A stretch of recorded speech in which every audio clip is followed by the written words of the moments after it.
Thank you so much. I appreciate it. I like your pen. Yeah. They weren't together. You show up. Yeah. It was pretty impressive. I did a summer job 2 summers over at the right next to the research that happens in that don't take place. So I was looking across the street. Yeah. I used to be a scholar.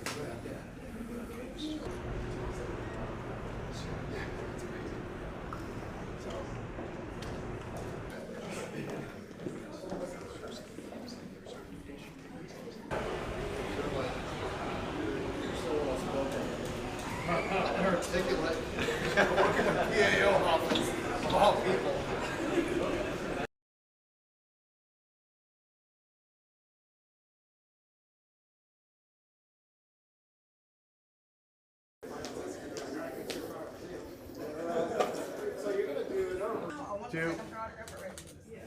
Thank you. Yeah. Well, nice to meet you. Nice to meet you, sir.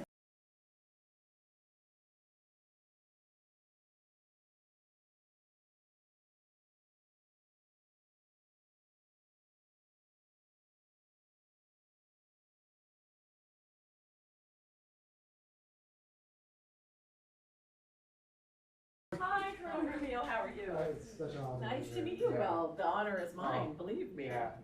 Thank you for having me. No, of course, of It's a little course. much, but it's Okay, 1, 2, 3, and one more. It's a great photo. Wow. Yeah. It's amazing. On 3. 1, 2, 3, and one more. Okay. That's awesome. My daughter actually just picked her major. She's oceanographer. Oh, wow. Yeah. So Oh, she's, where is she going? She's a sophomore at the Naval Academy. Oh, okay. I'm sorry. Great. I'll That's let- all I'll right. let one escape to the other. Sorry. What made her pick oceanography? It just kind of drew her. Yeah. She.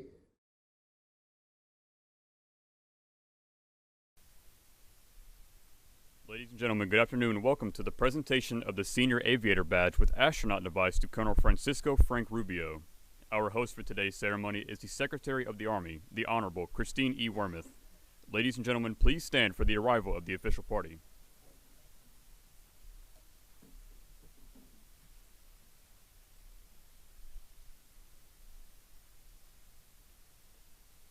Please be seated. Ladies and gentlemen, Secretary Wormuth.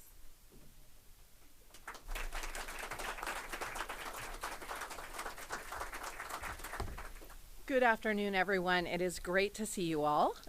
Thank you so much for joining us here today to recognize Colonel Frank Rubio for his truly extraordinary accomplishment.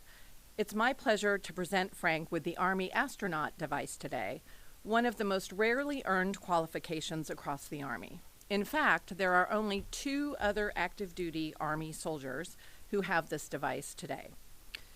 As I travel around and talk to different audiences, I often highlight all of the opportunities and possibilities that the Army offers. Colonel Rubio is a stellar example of someone who has made the absolute most of every opportunity. What started as a way to pay for college turned into quite an adventure. From the time he entered West Point as a cadet, Frank has taken advantage of every opportunity the Army has put in front of him. Whether that was joining the Black Knights parachute team, earning his major in international relations, or learning how to fly Black Hawk helicopters, he gained the education and training that set the foundation for the rest of his career. As he deployed to Bosnia, Iraq, and Afghanistan, logging over 600 combat flight hours, Colonel Rubio developed his leadership, his team-building skills, and his resilience. But his adventure didn't end there, as he applied for medical school through the Uniformed Services University of Health Sciences and earned his doctorate of medicine. As a physician, he brought these skills back to the Army, working in Army hospitals, clinics, and the 10th Special Forces Group. In between school, training, and deployments, he married his high school sweetheart, Deborah, and they together raised 4 children. And then finally in 2017, he was presented with the chance to become an astronaut. I will just say clearly we have an underachiever on our hands here. In all seriousness, Colonel Rubio has a powerful U.S. Army story to tell. How his experiences in the Army developed him into the leader he is today. How he has managed to maintain strong relationships with his family that can weather deployments everywhere on Earth as well as in space.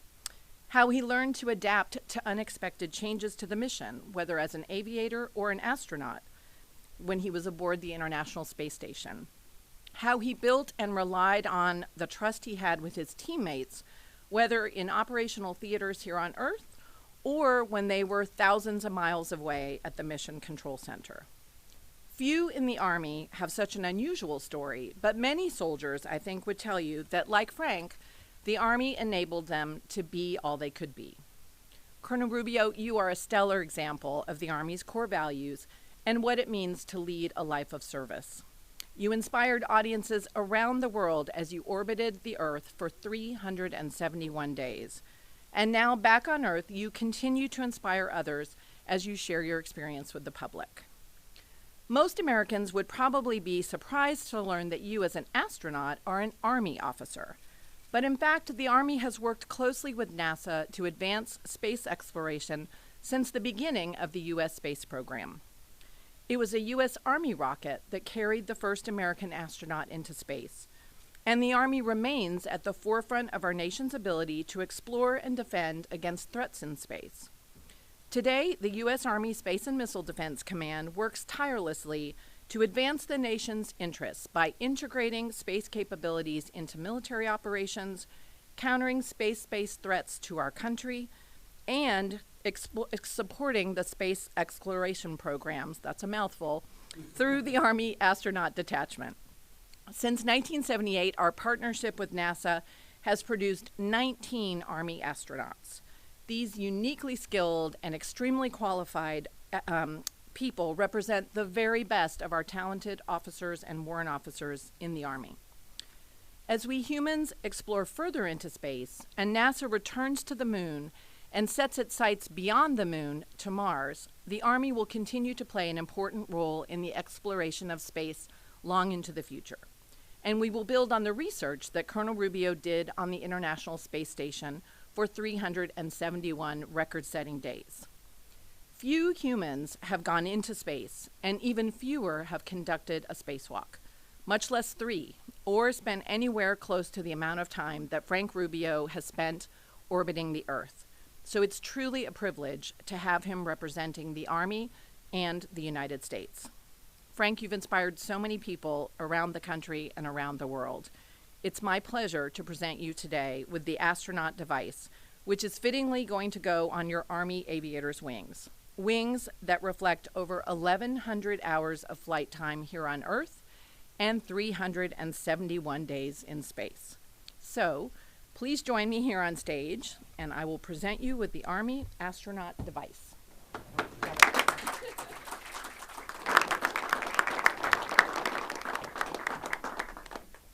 Ladies and gentlemen, please remain seated during the presentation.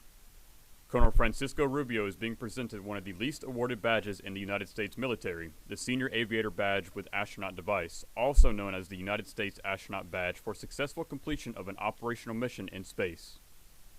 As a member of the Expedition 68 crew, Colonel Rubio and his team launched on 21 September 2022 on the Soyuz MS-22 spacecraft from the Baikonur Cosmodrome in Kazakhstan to the International Space Station and landed on 27 September 2023, breaking the record of the longest single-duration spaceflight for a United States astronaut, with a mission duration of 371 days. During the mission, Colonel Rubio traveled 157,412,306 statute miles and saw the arrival of 15 visiting vehicles to the space station. Colonel Rubio also conducted 3 spacewalks totaling 21 hours, 24 minutes of total spacewalking time. Colonel Rubio's accomplishments speak to his outstanding devotion to duty and a testament of his commitment to the Army and the nation.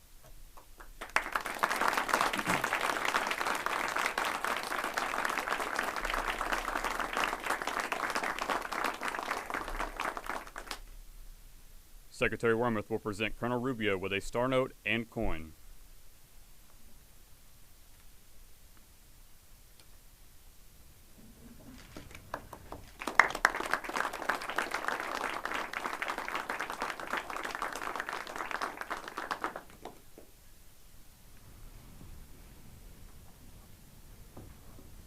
Thank you, Secretary Wormuth.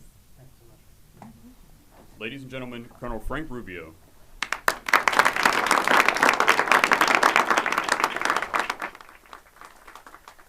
Madam Secretary, Lieutenant General Gainey, Mrs. Gainey, Sergeant Major Foley, Major General Rafferty, thank you guys for your team for hosting us today. This has been amazing. And ma'am, thank you for hosting us here at the Pentagon. What an incredible honor it is to represent the Army. And honestly, the biggest honor for me out of this badge is the fact that, to me, it's the ultimate team badge. You absolutely cannot get to space on your own. And so no matter how talented you are, no matter what you've done in your background, it takes a team of thousands to get you to space. And so first and foremost, I'd like to thank Team Rubio, to my wife, Deborah, my 4 kids, Lydia, Andrew, Laura, and Alyssa. They're the reason that I was able to do this and that I've been able to really have my entire career. And so without them and the support that I get from them, none of this would be possible. Also to the NASA team, the team of flight directors, flight controllers, the trainers who put thousands of hours into making sure that we're ready and that when we get to this crazy thing called space, we feel perfectly at home and perfectly natural because they've trained us so well. I'm incredibly grateful for that team and for what they've contributed to human spaceflight. And it's pretty amazing to think that we've had humans in space for 23 continuous years, and it's really because of that team. And lastly, to my Army team, who really is the foundation of who I am as a person. The people who've surrounded me and mentored me. And it's so awesome that I'm actually, I have classmates here today with Travis, Patrick, Sammy, Pete. Thank you guys so much for being here. It means the world to me. I can't believe we started this adventure together way too long ago now. And to look around and see what you guys have done, what our classmates have done, is incredible. And that's just what this organization represents. They take young men and women and they shape us and mold us. And then eventually we become leaders of our nation, which is pretty incredible. And what a beautiful, wonderful nation we do get to lead and represent. And to the soldiers here, I know that it sounds like a lot of stuff. What this resume doesn't mention is all the failures, all the times that people have had to pick me up, and all the times that I've had to have grace, that my commander, often a sergeant major pulling me aside, and just showing me grace, because you go out there and you do a lot of great things and you screw up a lot of great things, but they let you try again, and that's one of the best things about our organization.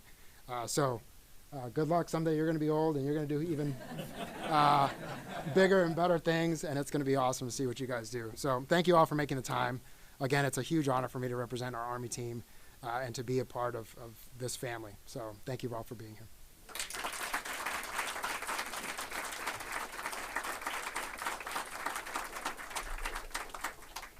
Thank you, Colonel Rubio. Ladies and gentlemen, this concludes today's ceremony. Please stand for the departure of the official party.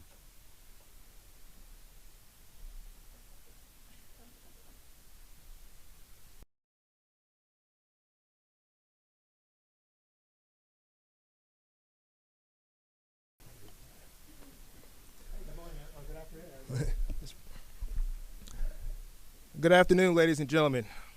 I am Colonel Roger Cabanis, Director of Army Media Relations Division. This afternoon, Army astronaut Colonel Frank Rubio will take a few questions from members of the media. Our purpose is to honor Colonel Rubio and to educate the public on the benefits and possibilities of Army service through recognition of Colonel Rubio's record-breaking human spaceflight mission. As previously mentioned, Colonel Rubio returned September 27th, 2023. After spending 371 days on the International Space Station. He holds the record for the longest space flight for an American astronaut. Colonel Rubio graduated from the United States Military Academy in 1998 and earned a Doctor of Medicine from the Uniformed Services University of the Health Sciences in 2010. Prior to attending medical school, he served as a UH-60 Black Hawk helicopter pilot and flew more than 1,100 hours, including more than 600 hours of combat in imminent danger time during deployments to Bosnia, Afghanistan, and Iraq. Dr. Rubio is a board-certified family physician and flight surgeon. He was serving in the 10th Special Forces Group at Fort Carson when he was selected by NASA to join the 2017 astronaut candidate class. All comments made today are on the record. Please limit yourself to one question and one follow-up to permit others an opportunity to ask questions as well. With that, we'll open it up for questions. I will start in the room. Courtney from NBC. Hey, Colonel. Congratulations. Courtney QB with NBC News. So what's next for you? I mean, like, are you going to go back in space again? Is that possible? Or are you just going to go be a doctor, I guess? Or, like, what's next? Sure. Hey, Courtney, thank you so much for that question. So my plan is to stay with NASA and continue to contribute to the mission, right? So the amazing thing is that we've had humans in space for 24 continuous years now, and hopefully we're going to keep that going for at least the next decade or so. And so, after we come back and we rehabilitate, we go back into the office and then we help support the next mission. Just like in the Army, essentially, after you're finished with command, you go into staff and you help the mission to continue. And that's the goal. Hopefully I'll get to fly again. Part of that's going to be determined by my health, right? So far, so good. But you never know. You can't take that for granted. And so you have to be able to pass your flight physical. And assuming that I'm able to stay in the shape that I need to do that, I hope to contribute to the mission both as support and flying again. Louis Martinez. Hi, Louis Martinez with ABC News. Given the amount of time that you spent in space, and we've seen studies before with the Kelly brothers, how are there follow-through medical examinations that you're going through, or are you part of a study to see, again, the impact of space on the human body? Yeah, great question, Lou, because it is unfortunately a very small number of us that have been to space. The good thing is, after Scott, Christina Cook, Mark Vandehei, and myself have all been near or just past a year in space. And so the number is growing. We come back and they do just about every single study you can imagine on us because the medical team, the science team is so interested in what happens to the human body up there. And the N, or the population that's experienced that, is so small. So they do. Unfortunately, the reality is for anything medical, right, on such a small number, you can't generalize what the results are.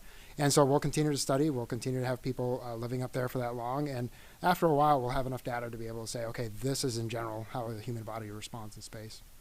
And personally, what have you experienced that you saw that was different, or maybe even something that was enhanced? Yeah, no, it's it's actually been a really good life lesson that to reinforce certain things as far as if you put in the work, the results are pretty good. And so I came back, actually did really well, and it's not because of me personally. It's just the training and exercise team that helps us plan our exercise while we're up there. They have this phenomenal protocol, and if you follow it pretty closely, I did really well, and I think that was because of what the team put together.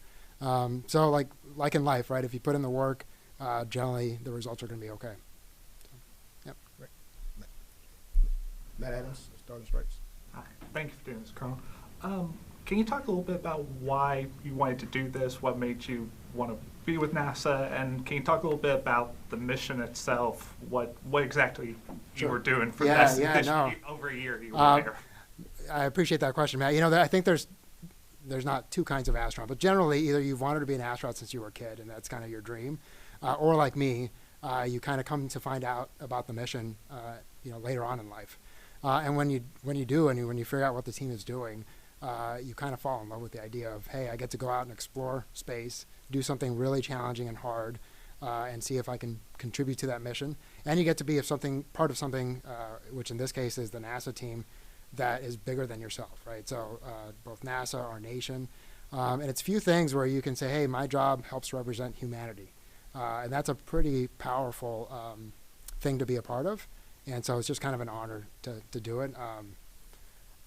I guess that is why I love it, right? Like it is just such an incredible experience, and to be able to inspire the next generation, contribute to science and technology that we're developing that's going to help humanities in ways that we probably can't even imagine right now. It's a neat thing. And were there, the Army and NASA, were there things from your Army days that you were able to incorporate with NASA, or what is there a correlation there? Everything, really. Probably the most important things are teamwork, right? And that's something we live every single day in the Army of, hey, individually, we absolutely have incredibly talented people, but as a team, you can do so much more. And so you learn to work as a team. You learn to help the other people on your team, how to make them better, how to help them to thrive. And you can bring that to really any aspect of life, but certainly to spaceflight. So that's probably the number one thing. Also learning to do hard things, knowing that you're going to be a little bit scared, because all human beings are a little bit scared when you do really hard things, but trusting in your training, trusting in your equipment, and you do them anyways because you do trust those things. And you know, the Army, for me at least, provided so many opportunities to have that experience, whether it was jump out of a plane. You know, the first time that you hover a helicopter can be a pretty scary experience. The first time you fly in combat. It's almost innumerable, the number of events where I had butterflies in my stomach, was a little nervous, but you go out and you do them anyways, and then you're like, oh, it's going to be okay. And so honestly, even something as unique as being in space, it was almost the exact same feeling where you're a little bit nervous, but you trust in your training, you go out and do it, and it went really well. Yeah. I think we have someone on the line, on the phone here. Carla Babb, Voice of America, are you on? I am on. Yes, thank you very much. Hi, Colonel. Thank you for doing this. I just wanted to find out, what was your most memorable moment while you were in space? And then I have a quick follow-up, if I may. Hey, Carla. Yeah, absolutely. So I'll answer the first question. And, that's a tough one because I've had a chance to answer this question before, and I say it's kind of like asking who's your favorite kid. And there's no right answer to that because there's so many things that were so memorable. Launch, just getting on a rocket and being on top of 300 tons of rocket fuel is a pretty incredible feeling. The spacewalks and the fact that you're out in space in a very small, personal-sized space vehicle is pretty incredible. And then re-entry, where you essentially become a meteorite, right? And you have a plasma layer a couple of inches below you because of the heat that's generated. All those things were awesome. So to pick a favorite out of those, I don't know that I could do that, but those were probably the biggest highlights. But I'll tell you one of the biggest things that nobody really thinks about for me, I got to fly with 28 other people in space. And given that there's only been a little over 600 humans that have ever been to space, to fly with that many and get to know them on a personal level up there, that was a pretty unique experience and something that I'll always treasure. Thank you for that, Colonel. I appreciate that. And my last question, because Voice of America reaches a lot of the Latin American audience, and I noticed that your parents are Salvadoran and your mother lives in El Salvador, I'm assuming that you are the son of immigrants. Can you just talk a little bit about how that has shaped who you are today and helped shape who you've become? Yeah, no, absolutely. And you're right. Both my mother and father are from El Salvador, and my mom and I, basically it was my mom and I living here in the U.S. And, I think it is the American dream. It really represents the fact that we have so many opportunities. And again, I really value the fact that it's the opportunity that's given, not the results. And I think if you put in the hard work, if you dedicate yourself and you sacrifice, really almost anything is possible. And, it's not all going to be positive. You'll have some negative things along the path. But in general, I've had the pleasure of both working and living in many parts of the world at this time. And I always come back to how amazing our nation really is. And it just makes you so grateful to live where we are. Great, thank you. I think we got time for one more here. David? Did you have any, Dave Vergan, Defense.gov, did you have any interactions with the cosmonauts up there? And did you learn any Russian? And I guess there's topics you avoided, like maybe Ukraine or something. Yeah, no, Dave. And I actually flew with a Marine, so I like your idea. Nicole's a phenomenal astronaut. So actually, yeah, I launched with cosmonauts, and our mission was the first one to essentially reestablish that flying together mission after we had broken off relations for a little bit as far as flying together. And to me, that was a great honor. Honestly, the space station is designed in a way that we cannot fly without each other. It has to, they have to have our navigation system. We have to have their propulsion system. It's connected. It can't be taken apart. And it's designed that way for a reason. And so to be able to reestablish that relationship and train there was a huge honor for me. And, ultimately you just focus on the mission is the reality. And my life depended on both Sergey and Dimitri's skills, and their life depended on my skills. And that's what you focus on. And the reality is, at the time we thought we were going to live together for 6 months. It turned out to be a year. But you can't have any distractions to the fact that you have to all of you be on your A game that entire time to make the mission happen. And so that's what you focus on. They've become really close friends. They have beautiful families. They've gotten to know my family. And, you know, it's not that we avoid the other topic, but ultimately I think if you're focused on the mission and you're focused on the people you love and why you're doing the mission, I think that's enough. And then we were able to have a very successful mission. Great. Colonel Rubio, thank you for your time, Absolutely. sir. This is going to conclude our press engagement. I know you have pretty tight schedules. Yeah, no. Thank you all for making the time. I appreciate Great. it. Yeah. Thank you. Blake. The science team is so interested in what happens to the human body up there. The N, or the population that's experienced that, is so small. So they do. Unfortunately, the reality is for anything medical, right, on such a small number, you can't generalize what the results are. And so we'll continue to study. We'll continue to have people living up there for that long. And after a while, we'll have enough data to be able to say, okay, this is in general how the human body responds in space. And personally, what have you experienced that you saw that was different, or maybe even something with hands?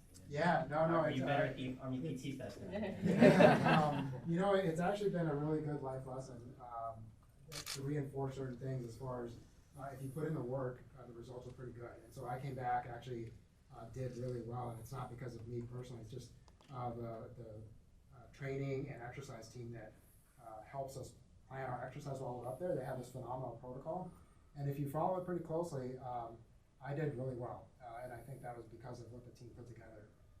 So like in life, right? If you put in the work, generally the results are going to be okay. I appreciate that question, Matt. You know, I think there's not two kinds of astronauts, but generally either you've wanted to be an astronaut since you were a kid, and that's kind of your dream, or like me, you kind of come to find out about the mission, later on in life. And when you do, and when you figure out what the team is doing, you kind of fall in love with the idea of, hey, I get to go out and explore space, do something really challenging and hard, and see if I can contribute to that mission. And you get to be part of something, which in this case is the NASA team, that is bigger than yourself, right? So both NASA, our nation, and it's few things where you can say, hey, my job helps represent humanity. And that's a pretty powerful thing to be a part of. And so it's just kind of an honor to do it. I guess that is why I love it, right? Like it is just such an incredible experience, and to be able to inspire the next generation, contribute to science technology that we're developing that's going to help humanities in ways that we probably can't even imagine right now. It's a neat thing. And were there, the Army and NASA, were there things from your Army days that you were able to incorporate with NASA, or what? Well, is there a correlation there? Everything, really. Probably the most important things are teamwork, right? And that's something we live every single day in the Army. Individually, we absolutely have incredibly talented people, but as a team, you can do so much more. And so you learn to work as a team. You learn to help the other people on your team, how to make them better, how to help them to thrive. And you can bring that to really any aspect of life, but certainly to spaceflight. Basically it was my mom and I living here in the U.S. And, I think it is the American dream. It really represents the fact that we have so many opportunities. And again, I really value the fact that our navigation system, we have to have a propulsion system. It's connected, it can't be taken apart, and it's designed that way for a reason. And so to be able to reestablish that relationship and train there was a huge honor for me. And ultimately you just out of my book, and I gave it to him, and I said, not just West Point, but from aviation to a doctor to an astronaut, but also having a family and showing that you really can have it all when you're in the Army. So again, I appreciate you for your tremendous service. Thank you, ma'am, and thank you for what you do for us. Thank you. Sorry I didn't frame it. Budget cuts, right? Yes, so I am in the Pentagon, but I'm in an office with no window. So we couldn't get the lighting right, but in all seriousness, this is from the chief, and a sincere thank you. I think you'll enjoy his note, and hopefully be able to proudly display the Chief of Staff of the Army coin. Awesome. All Thank right. you so much, ma'am. Congratulations. I appreciate it. Are we able to do a quick picture? Absolutely. I mean, we had the NCO make sure we were together, right? Yeah. First. Okay, I'm gonna get 1, 2. 1, 2, 3.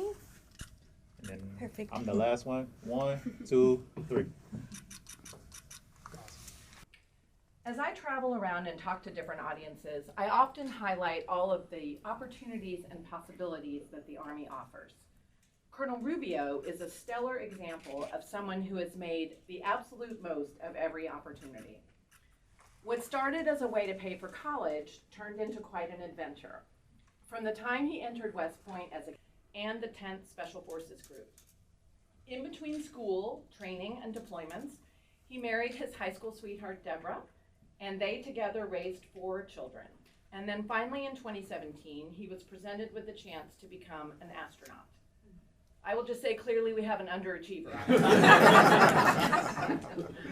In all seriousness, Colonel Rubio has a powerful U.S. Army story to tell. Partnership with NASA has produced 19 Army astronauts.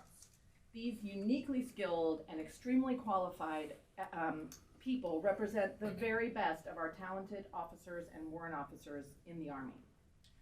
As we humans explore further into space and NASA returns to the moon and sets its sights beyond the moon to Mars, the Army will continue to play an important role in the exploration of space long into the future.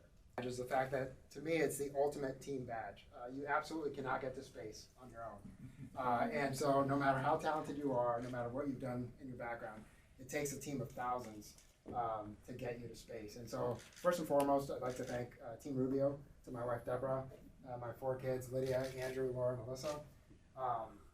They're the reason that I was able to do this and that I've been able to really have my